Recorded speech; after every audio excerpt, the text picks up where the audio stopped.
Hari Om. In this video, let us continue the discussion of exception handling. We will talk about some of the features of exception handling programs. Exceptions are the types that are ultimately derived from system.exception. So all the exceptions that are predefined are derived from system.exception class. Then we have to use try block around the statements that might throw an exception. So whichever part of your program you suspect that it may raise an exception, you have to use the try block there. Once an exception occurs in the try block, the flow of control will jump to the first associated exception handler that is present anywhere in the call stack. Call stack is nothing but the multiple catch blocks. In C#, the catch keyword is used to define an exception handler. If no exception handler for a given exception is present, if the exception handler is not available, the program stops executing with an error message. If a catch block defines an exception variable, we can use it to obtain more information about the type of exception that occurred. So this is what in all the previous examples, along with the exception, we have used E as the object name. So E is the catch block that defines an exception variable, and from that we can get the error message. In our demo program, we have seen E being displayed in console.writeLine statement that shows the information about the error that happened in your program. Then exceptions can be explicitly generated by a program by using the throw keyword. So throw keyword is used for explicitly throwing an exception.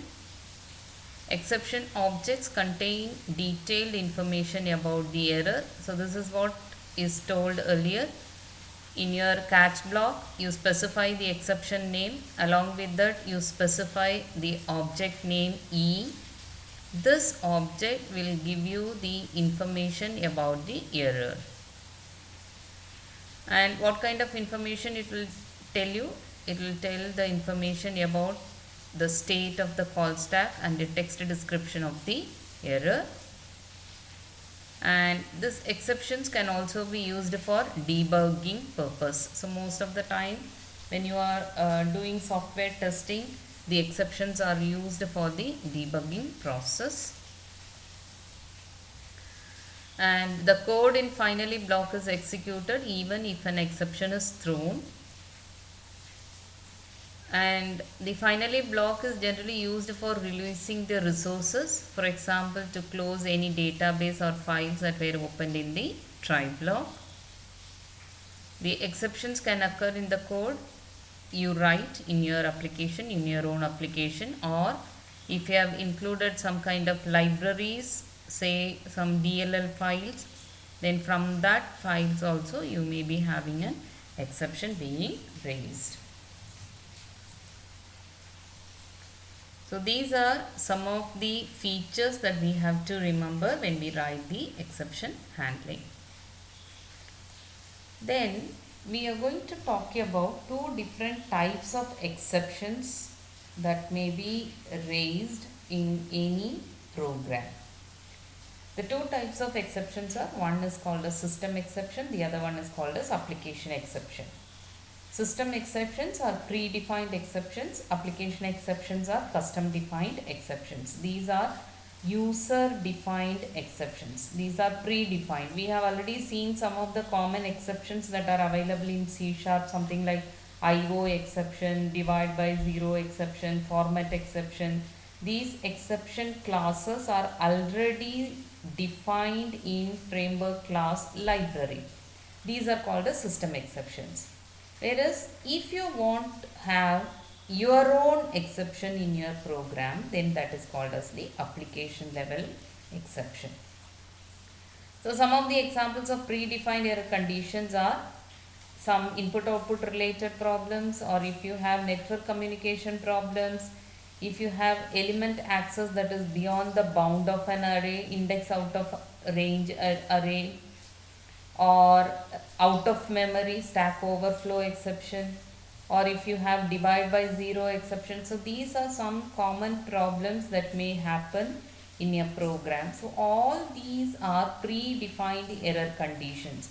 So for all these predefined error conditions, we can have system exception. Therefore, an exception raised implicitly from some predefined condition is called as a system exception. These are the examples of system exception.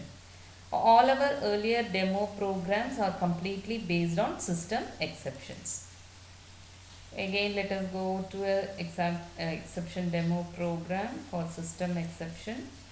It's a very simple program. I have a class called as program, the main function as usual, and I am going to declare an integer array. I am declaring an integer array of size 2, and in this program I am assigning value 10 for the first index and 20 for the second index, and this is the suspected code that I may have. We will be seeing that, and I am just writing, I am just displaying the value of x of 0 and x of 1. And I am going to, since I am dealing with arrays, there are chances that I may have index out of range exception.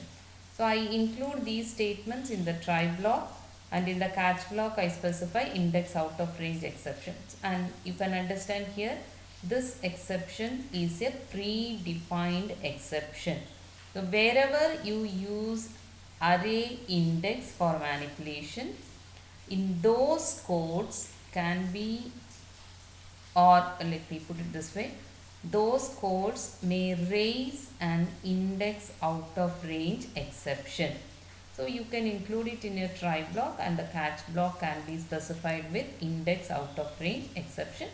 And this is the object that we were talking about. For all the exceptions, you can define an object, and this object will contain the error message. So to get the error message, you can simply say the object name dot property message. A message is a property that gives the information about this particular error.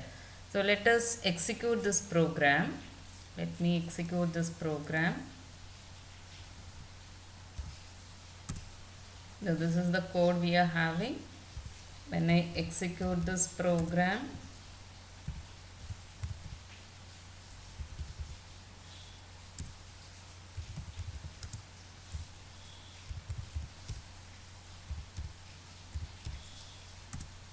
I am not getting any error because my program is absolutely fine.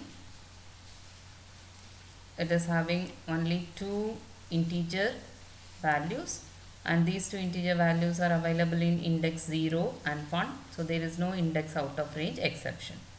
Now what I am going to do, I am going to uncomment this statement. I uncomment this statement. Since the size of my array is 2, I can have only x of 0 and x of 1. X of 2 is actually out of range. Now let us try executing this program. It says index outside the bounds of the array. Why? Because that is the error message available in that particular object. Okay, and if you want, you can add your own message also inside this console.writeLine, something like error